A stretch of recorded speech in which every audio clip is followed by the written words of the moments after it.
Welcome to Your College Bound Kid, a podcast for parents and families everywhere.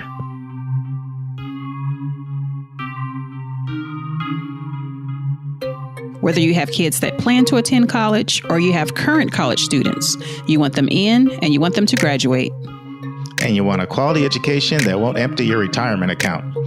I am Mark Stucker. And I am Anika Madden. It is Friday, March 30th, 2018, and we're on episode number 9, Necessary Job Skills for the Future. In this week's news, we're going to talk about the efforts being made to drop drug offenses as a barrier to student aid. We're in Chapter 9 of 171 Answers, and we'll have an interesting dialogue around our kids preparing for those jobs that are not here yet, but employment experts have projected for the future. Our question this week is from a college counselor who wants to know Mark's advice on how to advise students on the maximum amount of debt that they should consume. And we're excited to have our very first interview since we've started the podcast series.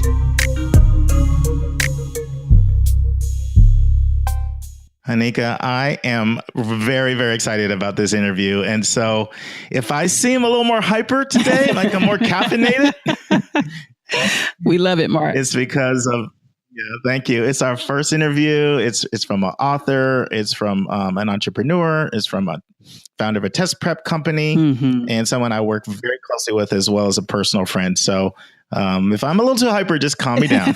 No, we're going to hype you up even more, Mark.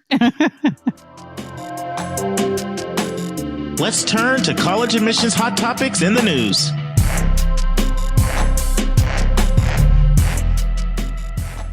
Okay, Mark. Our article this week is found on the website of the National Association of Student Financial Aid Administrators. And very interesting, a new push to drop drug offenses as a barrier to student aid. So, Mark, essentially, we've got these student advocacy groups that are pushing to eliminate a question that is found on FAFSA on the application about drug convictions. And it's specifically, and this is a point of clarification I'd like to get from you, Mark, it talks about while receiving federal aid. So I wasn't quite clear if they meant, if they had these convictions while they were already receiving aid or if they were counting any prior convictions. But at either rate, so data from the Department of Education shows that about 1,000 students each year lose full or potential access to funding because of drug-related convictions. And obviously, we know that access to federal aid has a huge bearing on whether our students are able to attend and succeed in college. So all kinds of alarming issues and topics to cover here. But one of the biggies is that this, not too much of a shocker, that these drug convictions disproportionately affect brown and black children. So, Mark, share with us your immediate thoughts around this new movement and trying to get this off of the application. So the new movement is very encouraging. And let me start by answering the question that you asked earlier, Anika. So 20 years ago in 1998, this law was actually passed. And it was at that time when congressmen were trying to see who could be tougher, more harsh, more draconian than everybody else in their war against drugs as a way of course, getting reelected. I'm tougher than you. And so one of the laws that was put in place back in 1998, an Indiana senator was really prominent in initiating the legislation named Mark Sounder. No relation to me. No Mark relation there. First I saw his name, I was like, Marcus. I'm like, oh my goodness. But anyway, he got the legislation pushed through. And at the time, it said that if you had any drug conviction, misdemeanor or felony in the past, you were going to be ineligible for federal student aid. And that, of course, included the Pell Grant, FSCOG, student loans, and it was really, really, really a problem because at its heyday, over 43,000 students were denied aid. And that doesn't even capture people who didn't even attempt to get it because of the law. Goodness. Right. So one good thing that happened under the George Bush administration in 2005 is that they did change the law. And I have to give credit to Mark Sounder after I put him on blast. He actually rewrote the new legislation prohibiting it from applying to people who had past convictions. So that's what took it down from like the 43 to 45,000 a year down to the 1,000 right now, because now it's only people that are in college and they have a drug possession, a drug conviction. But keep in mind, it could be possession of marijuana. It could be usage of marijuana. It's not only drug dealing. And it's not only hardcore drugs. right? So that's kind of the change. And what's happening now is people are pushing back and they're saying, wait a minute. So somebody could have a conviction for burglary, but they're not prohibited from having access to federal student aid. Someone could have a conviction for sexual assault, and then they're not precluded from getting aid. Why is it that this one offense is almost like the unpardonable sin that you can never ever be completely, have expunged off your record? And so, fortunately, the momentum is in the direction of making this obsolete and no longer, holding this one offense and treating it differently than others. That's where the momentum is. And so with the reauthorization of the Higher Educational Act that's been talking about happening forever, eventually it's going to happen. There's a lot of push to get this law overturned. Yeah. And that clearly was a red flag, Mark, when we talked about, burglaries and sex offenders, still having access to these funds, where these students who are already being convicted unfairly, in many cases, that it's just seemed extreme and just, it was just disturbing to see that. Well, here's another thing, just to once again to show how draconian it is. I mean, it's bad enough that it applies to Pell Grants and FSAOG, which is free grant money, right? It's bad enough that it applies to the Federal Direct Student Loan Program, which is the best loan out there. But it even applies to work study. So, you're not even allowed to work on campus and have partial subsidization through the federal government. And I think what a lot of Congress people are coming to realize is that how are we helping society by precluding these individuals from getting a college education? And one of the big points that is very, very, very important, and some of the civil rights organizations that are really behind the push are pointing out, is the fact that you might say it's only 1,000 people, right, that are prevented from having access, but how many people don't even bother applying? Right. And so nobody really knows the real number. And that's true even when the numbers are like in the 43 to 45,000 range. Like, it could have been 100, it could have been 200,000 people that don't even bother attempting to get aid. I'll tell you one thing this article did for me, Mark, is that since, we've been in North Carolina now just for a few months, and I've had it on my to-do list to get to know, who my representatives are for my area. And this clearly moved that a little further up the list, I can say, to say the least, just to see where my folks are that are representing me and supporting these efforts. And, I never cease to be amazed at how powerful like letters and communication, are that come in, and how it really does affect change. It really does. So here's a question I have for you, Anika. What do you think the takeaway should be for our listeners that are out listening and learning and had no idea about this? I mean, I don't want to say don't use drugs, because obviously that's always something we're going to. Well, that's what I wanted you to say. Don't use drugs.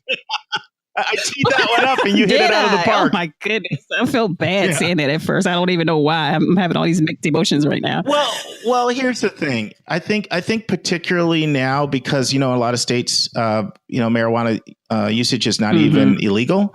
And so I think that can have the tendency to trivialize how the import and the significance of something like trying marijuana one time literally could result in you dropping out of college. And that's really what I want people to know. There it is. Now it's time for our step-by-step walkthrough of the college admissions process.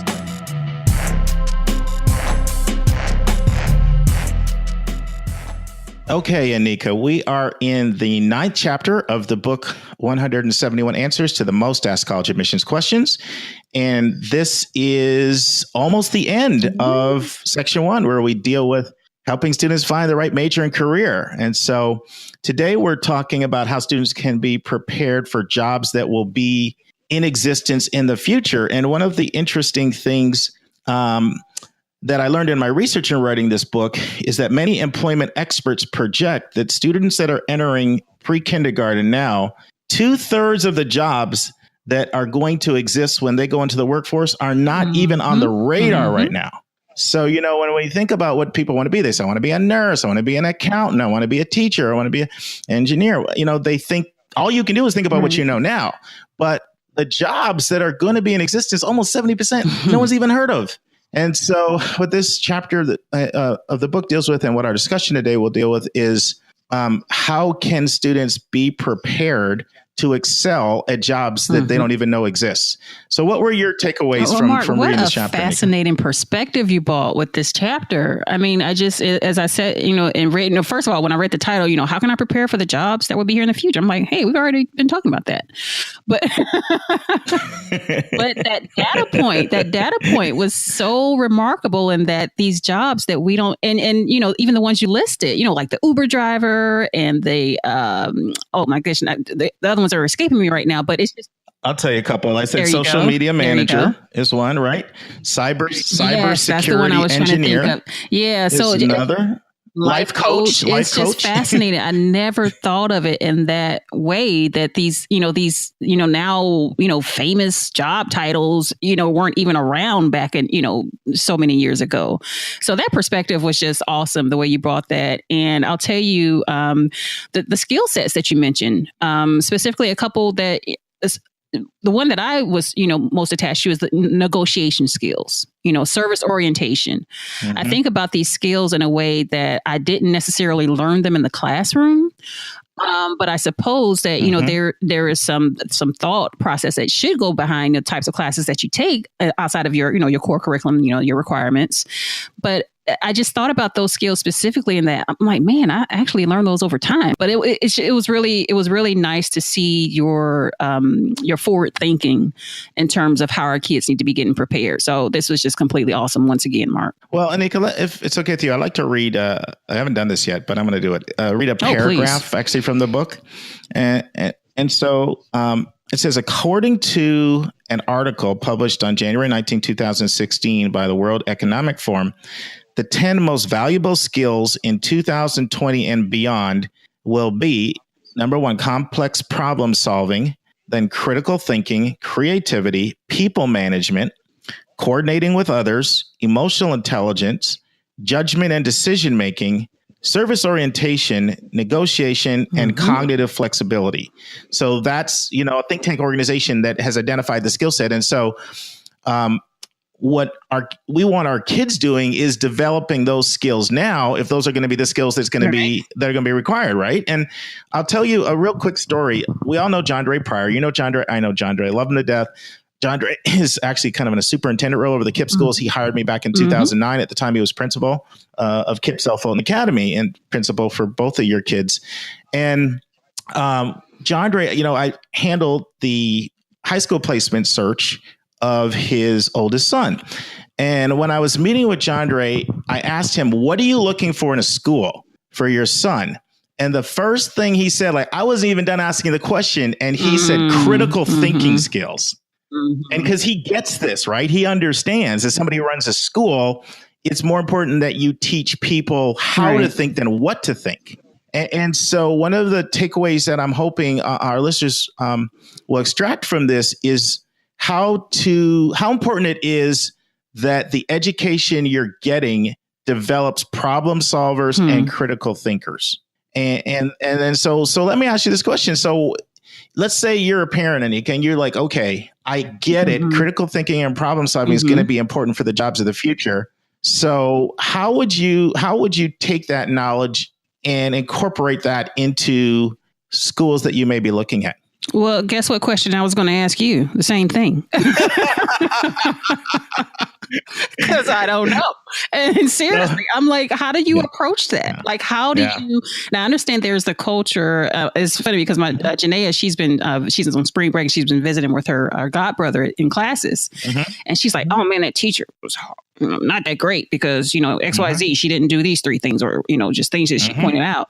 So I understand there's a culture of a classroom culture that you go after, and I know, and I'm even like jumping around, Mark. I'm thinking about at some point in your materials where you talk about rate your professors, the website, you can go in and see how your professors are actually teaching. But that's the only way that I can think of that. And so that's my question for you. How do you do that? Is it the classroom culture only? Are there specific classes? Like, are there life building classes that certain colleges offer? How do we do that? That's great. And I would say yes and yes to both of them. So there's a style of teaching, right, that is proven to develop thinking and problem solvers. And that tends to be, if it's a lab science, that's very, very important because there's a lot of analysis and synthesis that goes on in there. So the exposure to that is very helpful. If it's a discussion-based class, then you want an environment, ideally, first of all, that has all types of diversity around the table. That would be ideal because different people come from different perspectives and that'll challenge how you think. But you also want an environment where there's free-flowing discussion of disparate views and where a teacher facilitates and encourages that type of discussion because it makes you think. And also different things too, like speaking extemporaneously and communicating extemporaneously, all of that. So you can see it in the type of assignments that are given. You should look at if it's a reading intensive class, there should be a wide range of different perspectives of authors that you're exposed to. And so all of that is going to develop your thinking. And then writers, what are the writing assignments? Right. And, sometimes when I work with students, I can tell their critical thinking is just very dulled because they've been taught to memorize a lot. So you're not looking for memorization. Memorization doesn't do anything. If you forget it after you've taken the test and it doesn't develop your critical thinking. Right. So you're looking for the opposite of that. You're looking for analysis, synthesis, integration of ideas, that kind of thing. And so, you can look at feedback on professors. You can look at curriculum. You can look at books that are assigned. You can sit in classes, which is always ideal, and see what kind of learning goes on there. You can talk with students. All of that's important. And the other thing that's important is exposure to a wide range of disciplines. And this is where the liberal arts, they get a bad name. They're often besmirched because people don't think they lead to jobs, but they do. I can think of so many people with liberal arts degrees, like, the social media companies, they love to hire people with liberal arts degrees because what happens in that type of education is people learn how to think critically. They learn how to write. They learn how to speak. They learn how to work collaboratively. Right. With a wide range of different people and project-based learning is also a really, really important initiative. How much project-based learning and group activity, because that's more of the type of setting that you're most of the time going to find yourself in. Right. So if you're going to school anyway, you should sit in classes at some point. It's very important in my opinion. But also these are just skills that they do take a lifetime to work on and develop. Sure. Excellent thought process, Mark. Love it. Time for a question from our listeners.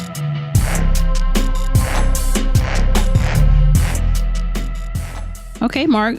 Question for this week was asked directly to you by a college counselor. And basically what she's saying is that I tell my students to not go over $40,000 in debt in their undergraduate programs. What advice do you give students about accumulating debt as it relates to college? Yeah, and I love this question because I think it's really important and my view is a little different than a lot of people. So I do not give people the advice that they should take out $40,000 of debt. Here's what I tell people. I tell them that the amount of loan debt you're able to take out depends on the projected first year pay of the job or the career that you're going into. And so it's not a one size fits all approach. It's very, very, very different because you're going to have to make payments back on that loan. Irrespective of your major, there's going to be a schedule, like the standard payment for the federal direct loan program, which is the one I love. You've probably heard me say that a few times, Anika. There's all kinds of different ways you can pay that back. There's income-based repayment, there's graduate repayment, but the standard payment is over 10 years. Okay. And that just takes the dollar amount, your interest rate, and it's a 10-year plan. And so they're not going to make that differentiation, but your income is going to be all over the place based on your pay. Now, I like to use PayScale because PayScale is a great website. It's updated so regularly, and they have pretty much every job you could ever imagine in there. So I use PayScale, and you can go right in. You can put the years of experience, your credentials, your degree, what area you're working in, and you'll see. So here are a few differences, right? This average first year pay is $58,800 for someone in mechanical engineering coming out. So what I believe is that your total loan debt should be a maximum of 80% of your first year pay. So For the mechanical engineer, they actually could take up to $47,000, which is actually even more than that counselor recommended. It's very manageable to have 80% of your first year pay, an amount that you can pay back in a relatively, seamless approach. So I actually had one of the students I worked with who went off to Carnegie Mellon for engineering. She did material sciences. Her and her parents called me. She was 23. She was working at Boeing, and she was making $80,000. And it was so easy for her to pay her student loans back, right? Because how much money she paid them off in her first year. Wow. Okay. But if you look up, let's say someone's going to be a staff accountant. Okay. Staff accountants projected first year pay for that is $47,000. So there you could take $37,000. But let's say you're our elementary school teacher and you go to Columbus, Ohio. Okay. The average first year pay for a first year elementary teacher in Columbus is $38,000. So in that case, you could take $30,000 according to my 80% rule. But some teachers, first year teachers in Ohio, start as low as 25. So if you're only making 25,000, 80% of 25 is 20. I would say don't take more than $20,000 worth of loan debt out in that case. And so I want people to base it on what major they're selecting, do the research, because that is a manageable amount of loan debt. Now, what do you think my advice would be, Anika, if someone says, well, I'm not sure what I want to major in, so how can I do this? Well, immediately I go back to what we talked about, back in episode 6 and what you're saying right now in terms of looking at the projections, allowing that if you don't know what you're going to major in, you better get to going on having a good sense of what your genuine interest. We go through that whole process of. But what if someone says, I'm really truly undecided? How do I do this? What do you think I say to that? I would say you better steer clear of loans and get all the scholarships you can get and. Be as minimal in debt as humanly possible until you get your act together. So that's always true, but the reality is we're going to get more into this in other episodes, but it's expected that a student loan will be in the majority of the packages people are going to get. So here's what I say. I love the federal direct student loan for a lot of reasons. And one of the reasons I love it is I think it has very, very reasonable loan maximums in place. That's right. $5,500 is a freshman, and that includes subsidized and unsubsidized loans. Okay. But both of them are better than other loans out there. Then $6,500 in your sophomore year, $7,500 in your junior and your senior year. Okay. So if you add up $5,500 plus $6,500 plus $7,500 and $7,500, you get $27,000. Okay. All right. Now, within that loan, if you need that 5th year to graduate, hopefully you don't, but sometimes you do, especially certain majors, engineering and others, or for whatever reason you worked a lot, then you can borrow another $4,000. So I think that's very reasonable. And what I tell people is if you're not sure what your major is, then use the federal direct student loan. Caps is your maximum and don't take out additional loans. And what I notice, Anika, is 2 extremes. So, and I challenge both of them. One extreme is, you know what, we're just going to make this work somehow. So whatever we have to do, we're going to do, throw it on credit cards, take out crazy Parent Plus loans. Just this week, 2 people called me, one with a Parent Plus for $25,000, one for $50,000. Okay. In their aid package. So that's one extreme. We're just going to make it work. We're going to just trust God and just do this thing. And then the other extreme is loan. Are you serious? As I say, that's a 4-letter word in our family. And so I will challenge that as well, though, because I'm going to say, wait a minute. So do you have a car note? Do you have a house? So how can you tell me that you're willing to take out a loan for a car, which is a depreciable asset, but investing in yourself, which even financially alone, the research shows that people with a college degree over the course of their career make over $800,000 more than people with a high school degree, and it's even more for masters. Oh man, you just took that word right out of my mouth, Mark. I was just about to say, how do you factor in the postgraduate work and fees around that? Great question. So this is another reason for me to extol the benefits of the federal direct student loan program. So there's both deferment and forbearance in there, meaning that you can get your loans postponed till after you finish grad school. Okay. And you don't have to pay them while you're in there. Now, that's not true of all loans, but that's one of the benefits of this loan, why I like it so much. So, and of course, the research shows people with masters making substantially more money. So it usually pays for itself to do that. So the bottom line is A reasonable amount of loan debt is the norm in college. Of course, it's great if you can do the whole thing without any loans. And I have people every single year that do that, either because they get amazing scholarships or because, I was talking with a family earlier this week and they were looking like they had to pay $24,000 for their kid. He was getting about a $40,000 scholarship. And they weren't sure how they're going to be able to do it because off of the income alone, they thought they could maybe do about 12. And they figured, okay, he'll take out a student loan. Maybe he works a little bit. We're still a little short. Mm-hmm. And then she forgot to tell me something really important. And I was very happy to learn this. They had $55,000 saved in a 529 plan. Yes. Oh, surprise. Yeah. So even I said, let's just divide that by 4. You've got another 13,500. So now she's all excited and she thinks she might not even take out the full loan amount. So people that saved or people that get great scholarships may not need to do that. But depending on a lot of people haven't done that, to be honest. A lot of people haven't saved and a lot of people don't get those scholarships. And a lot of people go to schools that financially gap their kids a lot.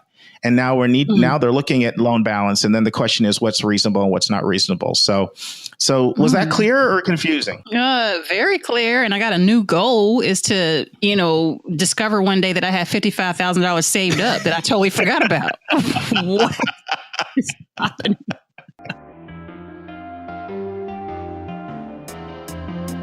Mark, I know this is one of the happiest days of your life. We've got our very first interview. So exciting. With such a remarkable young woman, Mark. I'm so excited for our audiences to hear this. We've got Miss Stephanie Espy. She's the author of this phenomenal book, STEM Gems. And I don't want to get too far into it, but folks, you're going to get your socks blown off in a few seconds. And Stephanie is also the founder of a test prep company called Math SP, which stands for strategies and problem solving. And Mark, I know you and Stephanie go back quite a ways. So I know two geniuses together. Oh my God. We can expect nothing less of magic. Well, I won't say it's the happiest day of my life, but it's one of the happiest days of my podcast life. Okay, there you go. I'll give you that. Okay. I really want our listeners to listen carefully because you're going to see a lot of cues and clues on how to tap into some of the money that's out there if you listen to Stephanie and what she's going to share. So we'll be doing this periodically where we're going to bring some movers and shakers in the educational world who are all about helping our kids and give them broader exposure. So listen and enjoy. I'm very excited to have Stephanie Espy with me today, a very special guest. How are you, Stephanie? I'm doing great, Mark. How about you? Good. Can you believe we've known each other for 7 years now? Time flies, but yeah, I guess it's been that long. Yeah. So very briefly, Stephanie and I, we were both working with a client, Dr. Jones, and she was telling me all the time, you've got to meet Stephanie. You've got to meet Stephanie. After the third time I picked up the phone, I got to meet this Stephanie. So we met together and in 10 minutes, I could see her excellence and her intelligence and her people skills. And I knew she was someone I wanted to work with. So we started working together on some test prep and then Knowledge for College, a big event you used to do. And I guess you want to get back to do in the future. Is that correct? Yeah, we're actually still doing that. Just a different format from when we originally kicked it off, I guess, 7 years ago or around then. So still doing Knowledge for College, but we're doing it more so on a school-based level. So we partner with different schools and community groups and kind of do it for that particular audience. So nice. We've been, haven't stopped it, just sort of changed the format of how we run that program. Great. So for our listeners, Knowledge for College is really some, free educational workshops for people about the college process. So Stephanie, why don't you start and just kind of give us the 50,000 above sea level overview, maybe start from growing up in the Decatur area, going to Southwest DeKalb and kind of walk us through, your career, both from an educational standpoint and your career up till today. And then I'll ask you some questions after that. Okay, sure. So as you said, I grew up in Decatur, Georgia, and finished high school. Gosh, I don't want to say how many years ago, but but it's been a while. You're not that old. But I graduated from Southwest DeKalb High School, Proud Panther. And I started my college journey at MIT, where I studied chemical engineering. After finishing MIT, I worked as a chemical engineer for a manufacturing company, as well as the oil and gas global company we know as BP, before going to graduate school. So I went to UC Berkeley for graduate school, also studied chemical engineering. After earning my master's degree there, and working a little bit in the New York area, I moved back to Atlanta and went to Emory University, earned my master's in business administration from Emory, finished Emory in 2008. And I guess it's 10 years now, I've been an entrepreneur. So I started MathSP 10 years ago, 2008, which is very, again, hard to believe it's been that long, but it has been. And so MathSP is an academic STEM coaching as well as a test prep coaching business. So we focus on all math and science subjects. We start with middle school ages. So around 5th and 6th grade is kind of where we start with students, helping them become more what I call STEM fluent, which is the ability to problem solve, to think critically and logically, and to innovate. And so we really want our students become, kind of see the world through the eyes of, in a STEM kind of vision. And so be able to kind of look around you and determine and kind of assess your surroundings and really see it in a different way, and helping them have a stronger foundation in the math and science subjects so that they can potentially go on and pursue a career in a STEM field. And so we also do test prep coaching because we want to make sure that they're prepared to matriculate into a university and help them become get the tools and the strategies and things they need to master the different testing exams. So that includes the PSAT, SAT, ACT, GMAT, GRE, and we do some more specialized exams as well. And so MathSP, like I said, about 10 years ago, I've been doing that, started that. And about 3 years ago, I kind of saw a need to really address the gender gap issue we have in STEM. And so there's a lot of data, a lot of sort of buzz around middle school being the time where girls lose interest in math and science. And so just looking at some of the factors and things that keep them from pursuing STEM careers, I decided to do something about that. So I started STEM Gems, which is all about giving girls role models, female role models in STEM careers, exposing them to a diversity of careers in STEM, and help them understand how these careers make a difference in the world, and help people. And I think that's really important for girls in terms of why they choose the careers they choose, because they want to make a difference. They want to help people. So how can they do that through STEM? And so the STEM Gems program consists of a book where they can learn about careers and women and actually help them understand what steps to take to be successful in STEM and how to get there. And then also then there's also a club that goes along with that. So they can kind of form a group together and have discussions and conversations around some of the barriers, some of the challenges, and how to really succeed in a STEM career. So that's where I am. That brings me up to today. So today I run MathSP and also STEM Gems. And though they are kind of different strategies to approach STEM and the gender gap in STEM, there's a lot of parallels to the two. My question is, when do you sleep? That's a lot. Oh, gosh, I have to sleep to function. So I definitely have to just carve out time. That's for sure. Well, I said that because, when I met Stephanie, I thought, I think I might have met someone that's harder working than me. I don't know if you remember this, but you were working on Christmas, you were working on New Year's. Oh, yeah. But that's all, as an entrepreneur, you got to do what you got to do.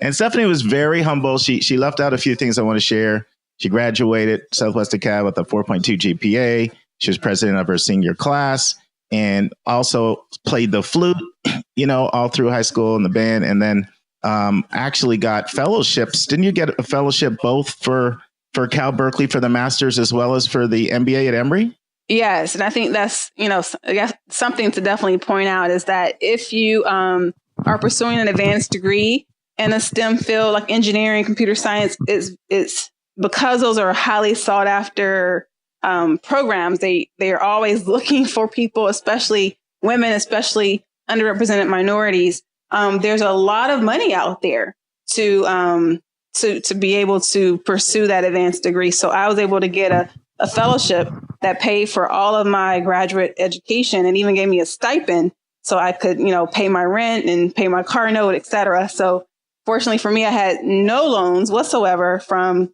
UC Berkeley. In fact, again, they paid me to pursue that degree. And then for my MBA program at Emory, I had a fellowship that paid my tuition. So I did have some loans there, but that was just for living expenses. But all of my tuition was covered through that fellowship. So again, there's ways and there's money out there for higher education. Thank you for sharing that. Now, Stephanie, you've come from a family of very high achievers and a number of other siblings and relatives who have been in the STEM career. So I want you to touch on a couple of things that some of your other family members are doing. And then perhaps more importantly, we have a lot of parents who are listening and they would love to know any advice you could give them, things you've learned from your parents that cultivated so many high achievers all in one family. So that's kind of a two-part question there. Sure. So I definitely had a lot of influence and mentors and role models growing up, starting with my very own parents. Both of my parents are engineers. And so my mother has 2 degrees, one in math, one in chemical engineering. And my father has degrees in electrical engineering. In addition to my parents, my aunt on my dad's side has a several degrees in electrical engineering. In fact, she's the first African-American woman to get a PhD in electrical engineering from MIT. So she's sort of known for being the first in that particular department from MIT. But anyway, so she was one of my strongest mentors and role models growing up. And then my uncles on my dad's side also are Georgia Tech graduates with engineering degrees. On my mom's side, similar stories there. So and your brother and my too, brother, my brother has a degree in applied math and economics from Harvard. And my sister has a degree in electrical engineering from Georgia Tech. So there is a lot of STEM in my family and cousins. I have cousins that, are neuroscience degrees and biostatistics degrees and, different STEM degrees. So it's something that was built into our homes from a very early age, not just my home, but like I said, my aunts and uncles had sort of the same thing for my cousins in their homes. And it's really just a very strong influence on education. I mean, ultimately, it was all about taking education seriously and from a very early age, having a strong work ethic. So those are really the two sort of general themes that I saw that my parents really stressed and were very intentional about making sure that we had a lot of structure at home. We, went to school, came home, then there was dedicated time for study. And that was just sort of a routine that we were used to from a very early age. You don't turn on the television, you don't watch, you don't talk on the phone, you don't do those kind of things until your homework is done. And so we never really, of course, as a teenager, you kind of try to bend the rules. But for the most part, it was like, this is what we do. This is what you do because we really did value education. And on top of that, I do credit my parents just for being creative about things that they would do that at the time you didn't really think about as, trying to teach us a lesson so much. But they did little things like my mom was, big on cooking. She pretty much made meals, every day of the week for us. And she always would have us help her in the kitchen. And so my mom, like I said, has a degree in the math. So she would measure certain things and have us measure certain things. And measurement is all about math. And so as we were measuring, a fourth a cup of this and 2/3 a cup of that, and, this many teaspoons of this, we were learning math. We were learning about fractions without even knowing we were learning about fractions. So she found a nice creative way to infuse preparing dinner and math. And that's something that you don't have to be a math major to do. Anybody can do that, can help their kids learn about math through cooking and measuring. So that was one example. And I think another thing I remember is also just my mom also, like most women, I guess, like to shop. So, but she also loves a good deal. So it's not just shopping for the sake of shopping. My mom has 4 kids. And so it was all about getting the best deal. So we would go to, a holiday sale at her favorite department store, and, Christmas time or, Thanksgiving time. And we would pick up something off the rack and it had to be on sale. And so we would calculate what the discount was. So if something was marked 30% off and then it was on clearance for additional 20% off, and then we always had a coupon that was additional 10% off. Then I was like, okay, well, how much is this going to be? With the save, what do we want to save? How do we calculate that? And so that was, again, something that we would do without a calculator. She would help us understand how to figure out that math, but it was applied to, this sweater or this pair of pants that we wanted to buy. So I think that was it just made what we were learning in the classroom come to life a little bit more when you can see the applications of things. You can understand things better when you can see and feel and touch and do. And so different things like that really helped to strengthen our classroom learning. So I definitely feel like my parents and things they did at home and were very intentional, but they had an impact on all of my siblings. And it really did shape what we decided to do later on in life. Yeah. So why don't you talk to us about the idea to start your test prep company? Because I know you've done research for several Fortune 500 companies. I know you had done a lot of research on metabolic uses of rubber, and you had all this complex, engineering background and skills. And obviously you graduated from highly reputable schools. Talk about the decision to go in the direction of starting a test prep company. What led you to do that? And I remember you telling me a long time ago, you studied many different models of test prep companies that were out there, including ones in New York. And so I'm also curious what key distinctives you wanted to have in your test prep company when you decided to launch your own company.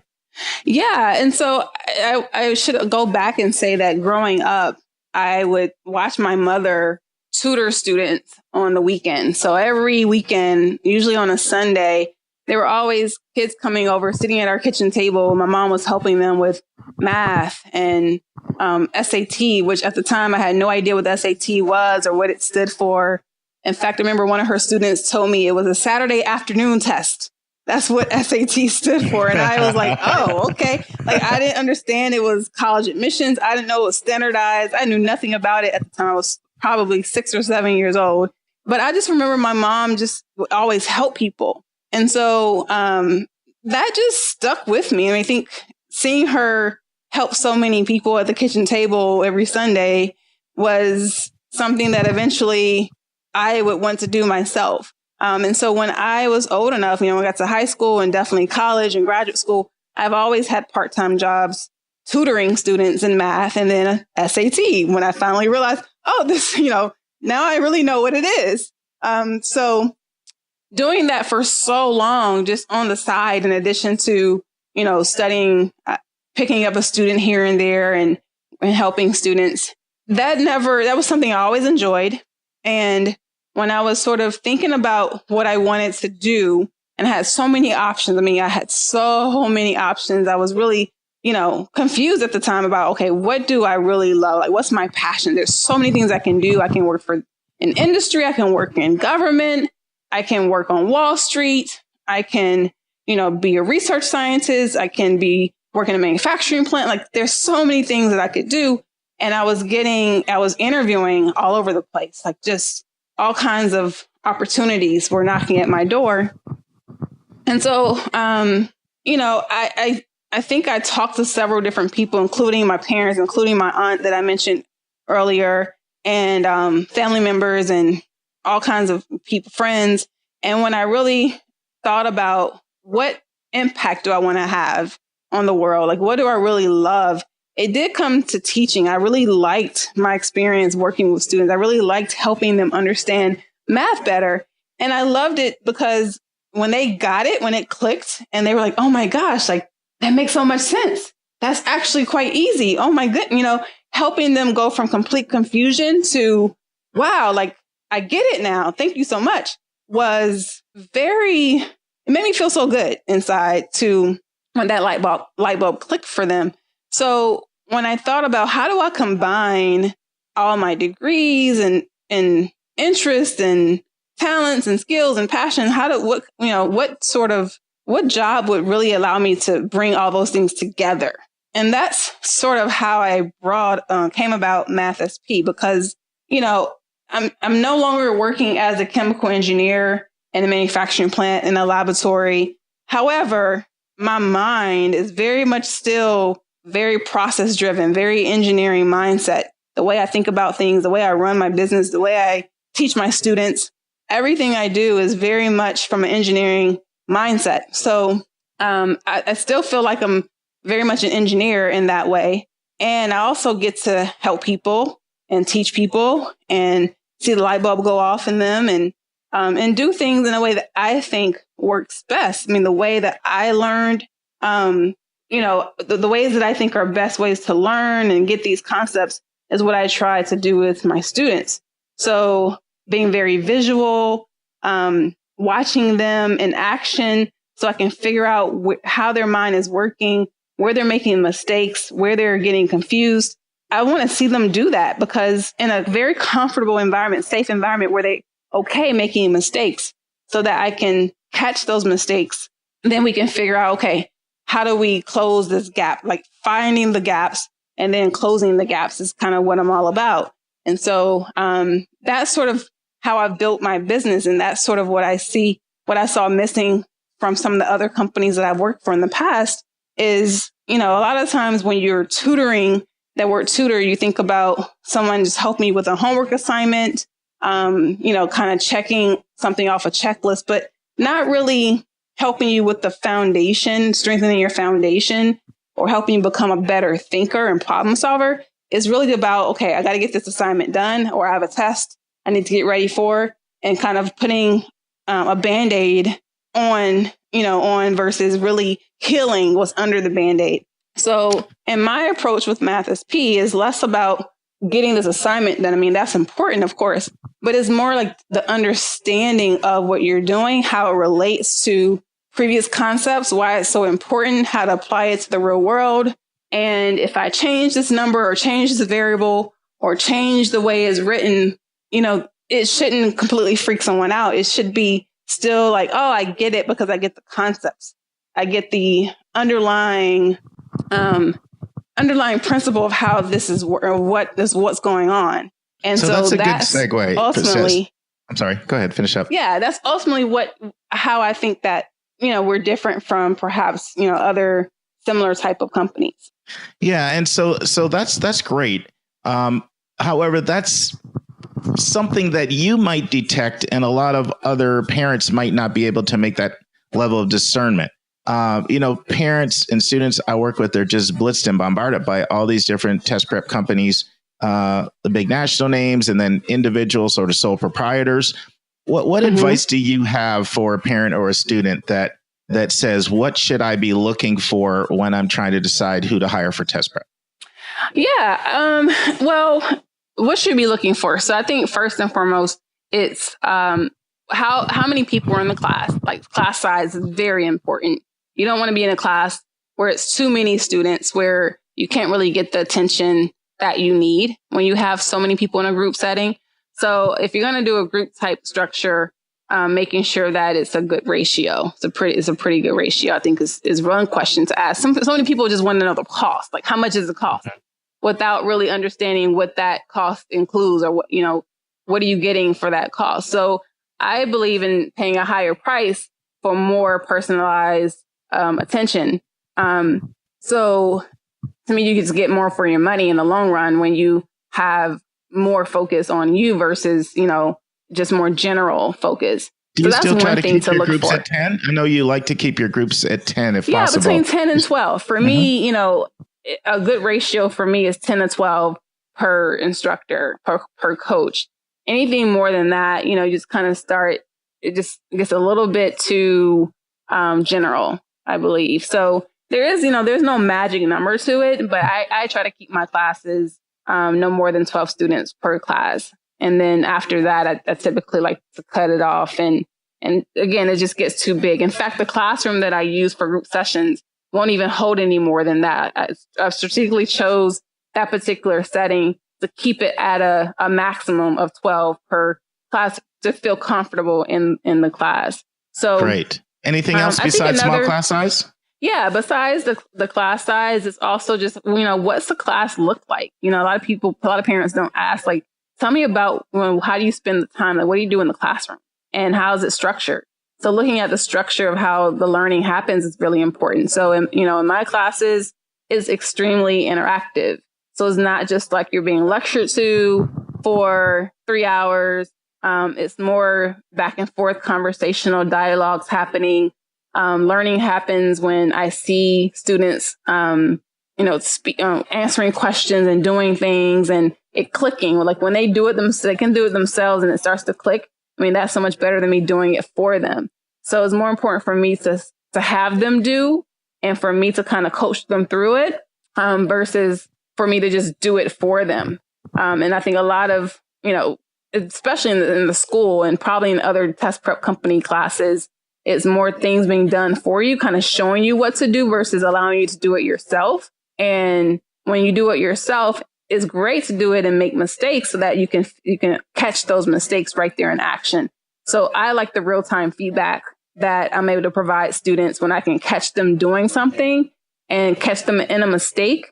And that way I can quickly point out, aha, like this is where you're going wrong. This is where your logic is breaking down. This is where your thought process is broken down. I want to see that. I want to see them make that mistake. I was just with a student a few hours ago and she was showing me how to do certain things and I'm just coaching her through it. Like she had the pencil in her hand. She was doing all the work. I'm sitting right next to her, kind of probing her, coaching her through the problems and to a point where she could do it very smoothly without my input. By the end of that session, she had gotten the concepts, she understood her mistakes, and now she can do it and be ready for her test next week. So, for me, it's just class size and it's how the class is structured, what happens during the class, how does the learning take place. I make a safe environment for my students so they are not afraid to speak up, not afraid to ask questions. They're encouraged to ask questions. They're not afraid to make mistakes. They're encouraged to make mistakes right there so they don't continue making those same mistakes. I think the culture of the class really makes a difference. I think that's really the bottom line is the culture and how it feels and how kids learn and what's expected. And all my students sign an agreement, which basically says they're going to, they're okay, again, making mistakes. They're okay learning from mistakes. They're okay asking questions. Like they have to promise that they're going to come in here and ask me every single question on their mind. Leave nothing on the table. Do not sit there confused. I will repeat myself 20,000 times if I have to until you get it. And I think that's just a level of care that I have when I'm working with my students. And I can have that level of care because, again, it's a small group and I really do care about each individual and I really do want them to achieve whatever goal they've set for themselves. So I think that care component is another key component to a class that you take, that you spend your money on something. You want the person that's working with you to truly do care about the outcome that you're trying to achieve. So I want to ask two of the most frequently asked questions that I get. One of them is, how do I decide whether or not I should take the ACT or the SAT? So if I'm asked it a lot, I know you're asked it a lot. So what's your advice when families ask you that question? My advice is always to take a practice test for both. Mm-hmm. Don't decide decide for yourself. And the best way to decide that for yourself is to view both of them mm-hmm. and have experience with both of them.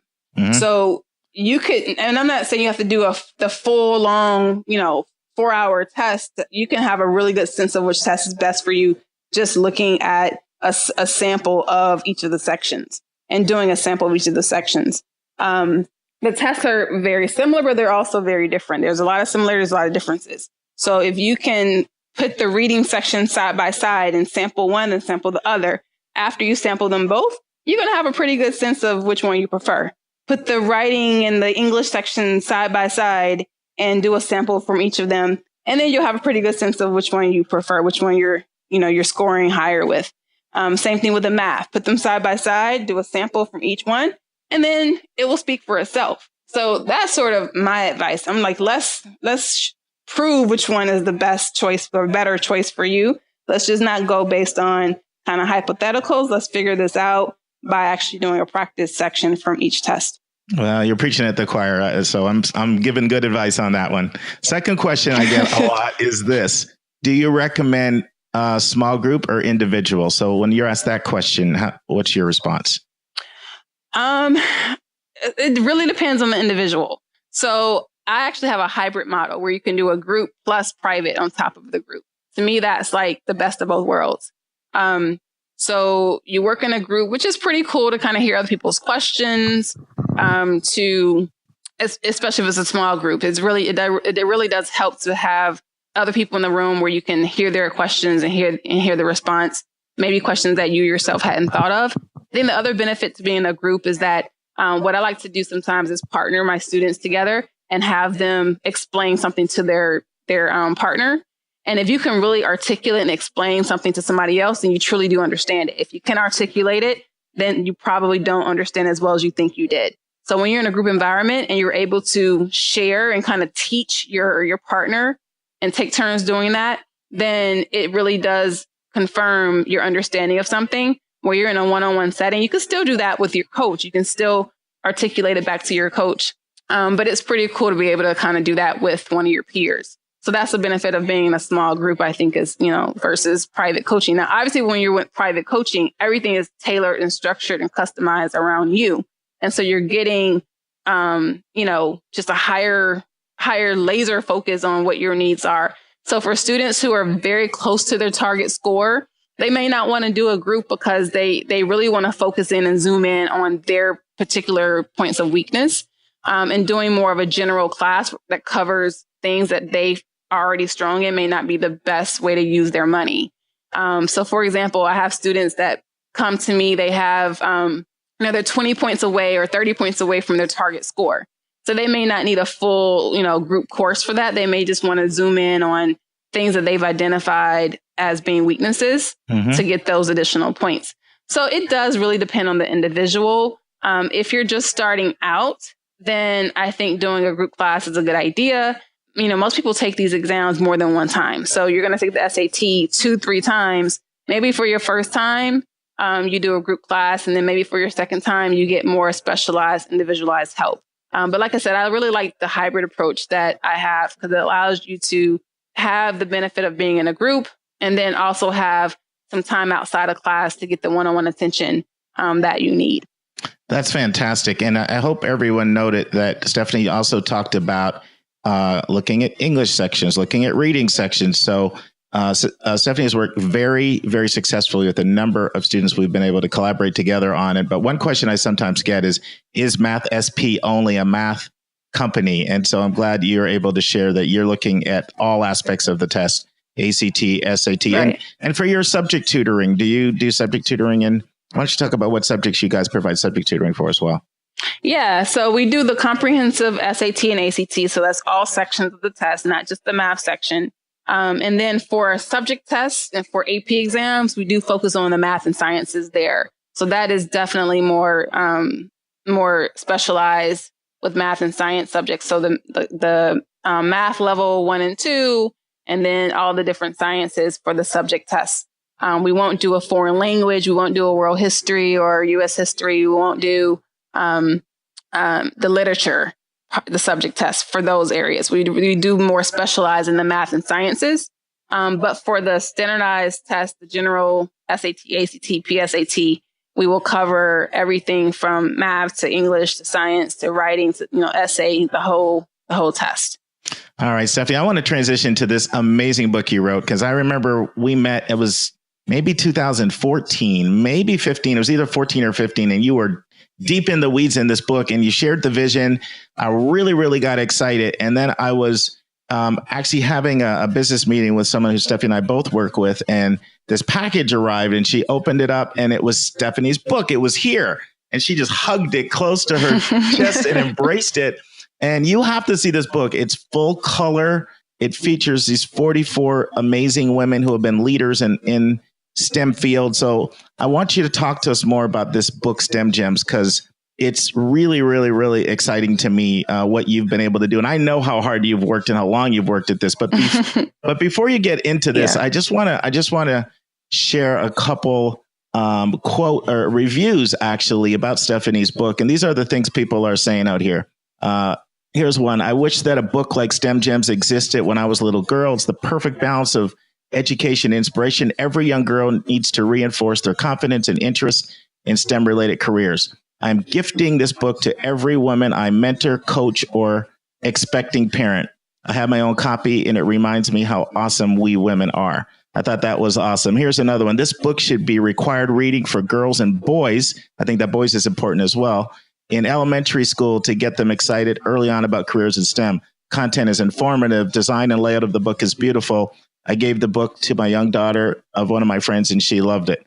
Here's another one. Amazing inspirational book that provides a diverse group of role models to help young women stay interested in science and math-related careers. I bought a copy for my nieces and goddaughter. I recommend buying one for every budding scientist in your home. This book is awesome. And then, there's a STEM gem for everyone in this book. It's a must for every young person interested in STEM, for guidance counselors, teachers, and parents. Colleges should distribute this book to every applicant who has interest in STEM. And then here's the last one I want to read. This book is awesome. As a diversity and inclusion leader for major industrial corporations, as well as a mother of a young daughter, this book is so needed. I'm helping put this in the hands of as many young girls and parents of young girls as possible. Thank you, Stephanie, for taking time to capture the stories of these 44 STEM gems. So that's just a little sampling of how this book is resonating nationally and internationally from the college side to the middle school side, high school side, and all over. So with that little intro, why don't you tell us how you picked the 44 women and what someone could expect if they pick up your book? Great. Thank you so much, Mark, for sharing some of those reviews. It makes me very happy to know that, when you spend so much time on something and you put your heart and soul into it, you definitely can appreciate when people receive it the way you intended it to be received. So I'm excited about the feedback I'm getting about the book. And, I really do appreciate the 44 women who gave me so much of their time, capturing their stories, sharing their stories, because that's what really makes this book what it is their stories. And I'll be honest, like when I set out to write this book, I first, brainstormed careers. It was really important to have every woman represented be from a different career, because I wanted to show there's so many opportunities in STEM. There's more than just, one or two. And when I ask girls, when people think about STEM, they think so generically about science, like generally. I'm like, but there's so many different types of scientists. Like you can't just say, oh, science, I want to be a scientist. Well, what type of scientist? There's so many different fields you can go in under the science umbrella. Same thing with engineering. What type of engineer? There's so many different areas you can dive into within that umbrella. So I wanted to show some of those options within science, technology, engineering, math. I wanted to show careers under the umbrella so that you can be more specific, get to more specifically kind of what you want to do, what career you want to go into. So I brainstormed careers first. And these are careers that I wish I had known about when I was in middle school. Things that I didn't even know existed. I mean, I knew of some of these careers, obviously, because of my family members. But there's so many options that I wasn't even aware of that I feel like girls should be aware of. Boys, too, right? This is a good book for boys as well. I mean, we should have our kids be aware of these careers, because guess what? We're not going to turn on the television and see them on TV. We're not going to see these things on television. We're not going to see them in our everyday lives either.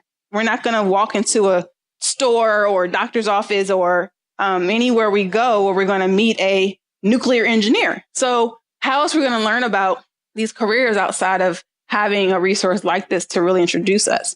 So that was why I focused on careers that are not highly publicized, are not represented on television, not represented in popular media, not things that we encounter on a day-to-day basis that we can see, we can see doctors all the time. We have plenty of shows around that and plenty of opportunities to be face-to-face with a doctor, but we don't have opportunities to be face-to-face with some of these other type of STEM careers. So that Stephanie, was the key. Share a couple examples of careers in your book that, from your experience, most of the boys and girls, maybe even educators, that you work with, don't know are available. Why don't you give a couple examples?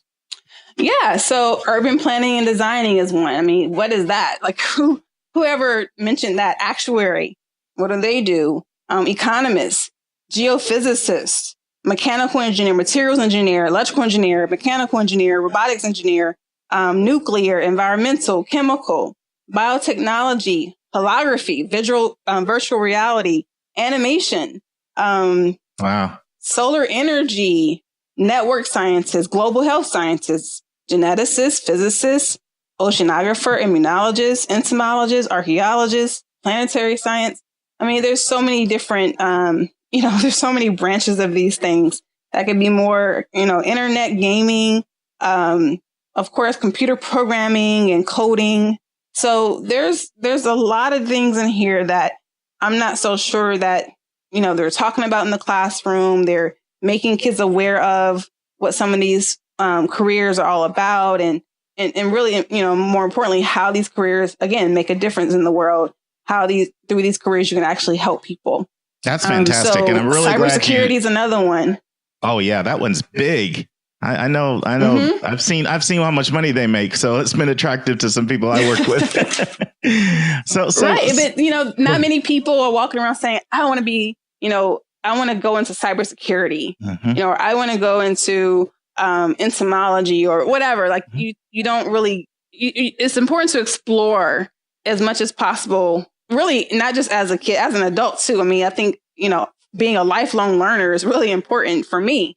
So, but definitely as a kid, you want to have your kids explore and be curious and just have options, just have their minds wide open as much as possible. And then they can choose what's best for them. But in the beginning, you just want them to know what the options are.